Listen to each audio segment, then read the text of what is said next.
Hey there, guys. It's Dr. Chris from Cameron Family Chiropractic, and I am excited to share some information with you guys tonight.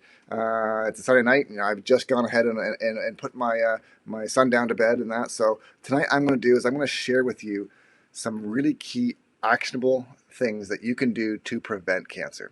All right, and that's really what's necessary. We need to start taking some action here now. Before I go on to share the action as some action steps on how we can fight cancer. I'm going to spend about 10 minutes tonight on this whole video, but right now I'm going to spend about a minute just to give you a kind of a 40,000 foot view so that you really understand the magnitude of what cancer is doing to our society these days. Okay. Now, I don't think there's a single adult on the planet who doesn't know that cancer is a devastating thing. It's tearing apart families. It's absolutely horrible. It's devastating to so many people and so many families. But there's a disconnect here. There's a lot of people who think it's horrible, know it's bad, but don't do anything about it. And I think a real main reason why that happens is basically just, I call it BS for short, which just basically stands for belief systems. We have bad belief systems. Somewhere along the line, someone has told you, or marketing has told you that, you know what, yes, cancer is devastating, but in the back of our mind, we think, yeah, but it's not me. It's not going to be me who gets affected. It might be Joe down the street, but it's not going to be me. All right, and I think where a lot of that comes from. So, I mean, if I were to ask a question out here to you, what do you think is the percentage of the population which is affected by cancer? All right, now, it's, what we think it's 5%, we think it's 75%. What is that number? And that's a real key thing, because once you really understand what the truth is about how many people are going to be affected by cancer in their lifetime, you know what? It will make this so much more real to you. It won't matter if you don't like certain foods, or it won't matter if you don't like to exercise. It won't matter if you're too busy to do things, or if it won't matter any of those things, because once you understand how rampant cancer is and how many people it's affecting, it'll put a real new perspective on things. So I'm going to share with you what that number is. A lot of us think it might be 5%, maybe 10%, and that's still relatively a small number. But the truth is, right now, according to the Canadian Cancer Society, is we are pushing 40 to 45% of the population will be affected, will be diagnosed by cancer in their lifetime. When you get up to 45%, you're basically flipping a coin. And if you don't have a plan to prevent cancer, then we're in a bad spot. All right, so that's what tonight's going to be. That's what tonight's going to allude to, and that's what we're going to be covering in our workshop on next Tuesday, the 29th at 6:30. It's going to be a streamed Facebook Live right here on this group channel, and we're going to give you all the actionable steps so you know exactly what to do come Monday morning to prevent cancer from being a devastating effect on your life. So you'll never get diagnosed with cancer. If you have it, you can put it into remission. We're going to just make a lot of big changes for yourself. So first of all, what we have to look at here is that what are the stats? And it's a pretty scary thing, but what we're looking at here as far as the stats is, simply put, it's around the world, 200,000 people are going to die from cancer every day. Look at that number. Think to it, 200,000. That's 8 million cancer deaths per year. 8 million. All right. And it's just getting higher. If you go back to the turn of the century in 1900, okay, it was a 1 in 20 rate of people dying from cancer. All right. And I think that might be a little high for that time, but still 1 in 20 was the number I was quoted. And then back in 1970, it jumped to 1 in 10. 1 in 10 people are going to be diagnosed, die from cancer, diagnosed from cancer. All right. And then in 2000, 1 in 3. 1 in 3 people, and they project by 2020, which we're not too far away from, and we're on track for this number, 1 in 2 people will be diagnosed with cancer within their lifetime. Those numbers are absolutely staggering. And when you start thinking that way, when you start thinking that 1 in 2 people are going to be diagnosed, that's a 50% chance. If it's not you, it's a brother, a sister, a mother, a father. So we have to have a plan for this. And you know what? With this many people being affected by cancer, it's no wonder we have all these campaigns going around, people running around tracks, people, thinking pink. And I get it. I mean, we want to do something, But here's some stats for yourself. Here's some real hardcore things to think about. Is that we have there are so many people doing these things, but in the sense that over the course of all these campaigns to raise money, we're raising millions of dollars. But you know what? A large chunk of that money, it just goes on to further research. But research is not getting us anywhere anymore. We don't need more research. We need to actually start doing things. We need to take action if we're going to prevent cancer. Prevent ourselves from getting cancer, our family or friends from getting cancer. So we have to look at here then now. Actually, let me ask you a question here. What do you think has been the number one thing, the number one step which has been taken over the last 65 years to reduce the rates of cancer? Okay, so ever since the war on cancer was declared, I think like in 1971, or back in the late 60s when we started really getting serious about fighting cancer, we're looking at somewhere like 60 some odd years, 65 years and around there, and what do you think is the number one, the one thing which has caused the greatest reduction in cancer rates across all those years? Some people, they might say, oh, well, it's got to be chemotherapy. It's got to be radiation therapy. It's got to be the new drugs. It's got to be all these early warning tests, getting these mammograms. It's got the pink campaign. The pink campaign has got to be the number one thing we've done. Well, you know what? Really, it's not. Okay? So what we're seeing now is very simply is this. Here we are. These are your numbers right here. Okay? It's smoking. Stopping smoking, making a lifestyle change has been the number one thing that's been done in all these years, with all these billions of dollars have been spent on research, spent on fighting the war on cancer. What's made the biggest difference is quitting smoking. And you can see it in this graph here. As we quit smoking, the rates of lung cancer go down.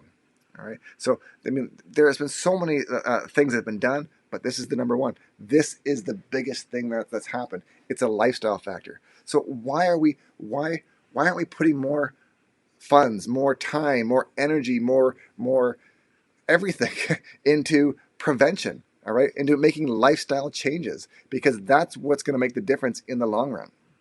Okay, so what we're looking at here is, if we look at, so whether we talk about the World Health Organization or whether we talk about the pink campaign, okay, the vast majority of their funds go to research.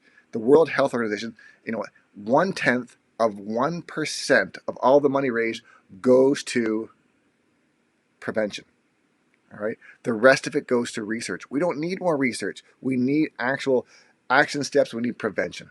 All right, and I don't know what the exact number of the pink campaign is, but at one point I was quoted somewhere in the 5 to 7% of the dollars go towards prevention. I could be wrong on that. That could have changed over the years, but we don't need more research. We need action steps on prevention. So how do we start making lifestyle changes? What are the lifestyle changes that we have to make to prevent cancer?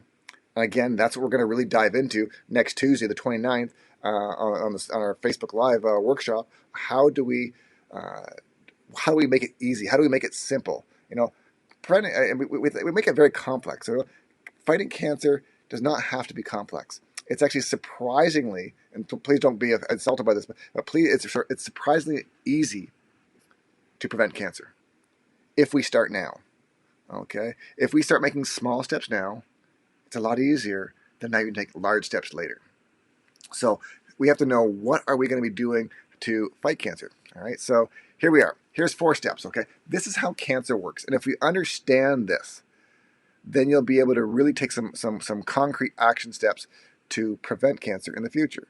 So here's what it is. So when you have a healthy cell, so every cell in the body, it requires 4 things. And you can see them on the left there. It needs a proper nerve supply. It needs direction. It needs a nerve to innervate that cell at every level for it to function properly. For a cell to thrive, it needs to exist in a slightly alkaline pH. All right, a healthy cell it uses oxygen for fuel, okay, and it does not need sugar for fuel. All right, which is the opposite when we talk about a cancer cell.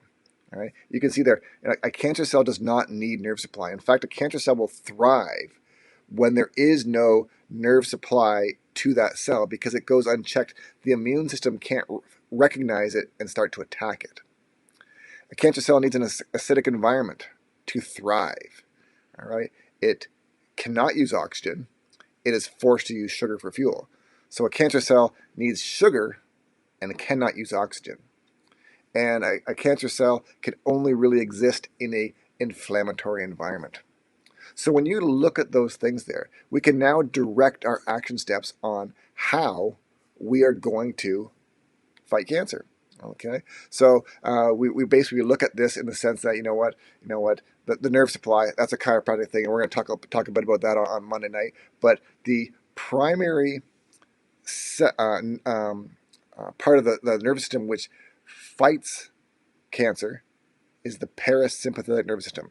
Okay, the parasympathetic, the rest and relax system, is what controls the immune system. It's what fires up the immune system and allows the immune system to attack various cancer cells or virus cells or bacterial cells. All right, so you need proper supply there, and the number one nerve that controls all that is called the vagus nerve. All right, and the vagus nerve comes out of your skull, right below your ears, at the base of your skull there, and that's the one which is called the wandering nerve, and it controls all aspects of immune function, all aspects of digestive function, lung function, heart function.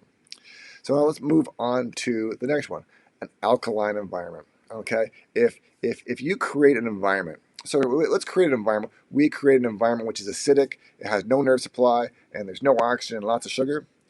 Well, then that's a recipe for cancer, because cancer is an adaptive disease. Okay, a cancer cell adapts to the environment it exists in. So when you put your body into an unhealthy environment, okay, the cancer cell, the healthy cell, is forced to do one thing, or one of two things: die or become cancerous. And if it becomes cancerous, that allows that cell to live a little bit longer to try and fix the situation, try and survive just a little longer, so it can change the environment, change the situation, and survive. So if you have an acidic environment, so what are the things which make things acidic? I mean, you've got, that's a lot of nutrition issues. So that's not getting enough vegetables. That's not getting enough fruits. It's not getting, all those real live foods, right? It's getting things like a lot of commercial chemical meats. It's getting a lot of grains. It's getting a lot of cereals and sugars. Right? Those are things which make you an acidic environment. Right? Oxygen. Okay. If you don't have oxygen, your healthy cells can't survive. So if you're not getting, there's two things. We can break this down to two. If you're not getting enough oxygen to the cell will become cancerous. And that happens in two ways. One, we're not exercising enough. And two, it can mean that your cell is so toxic that we can't get the oxygen inside of the cell to do its job. All right, so there are a few things there, and there's so many different things that we can expand upon to address those issues there, to make sure that you do not create a cancerous cell by allowing your cells to live in a cancerous environment, or in an environment which creates cancer. So that's a bit of a teaser or a trailer for what we're going to cover next Tuesday at our workshop. So please feel free to share this. Share this group. Ask people to join this group so they can watch this video and get help on this stuff. If you know someone who's dealing with cancer, they got some cancer in their family, it's not a genetic issue as much as it is a lifestyle issue. So share this group with them. Share this workshop with them, and invite them out. Again, that's next Tuesday at 6:30 right here on Facebook Live. I think that's more than 10 minutes, so I'm gonna cut it off right now, and I'll be on throughout the week for a few more teasers and to give you a little more information on how we can fight cancer. Have a great night. See you in the next video.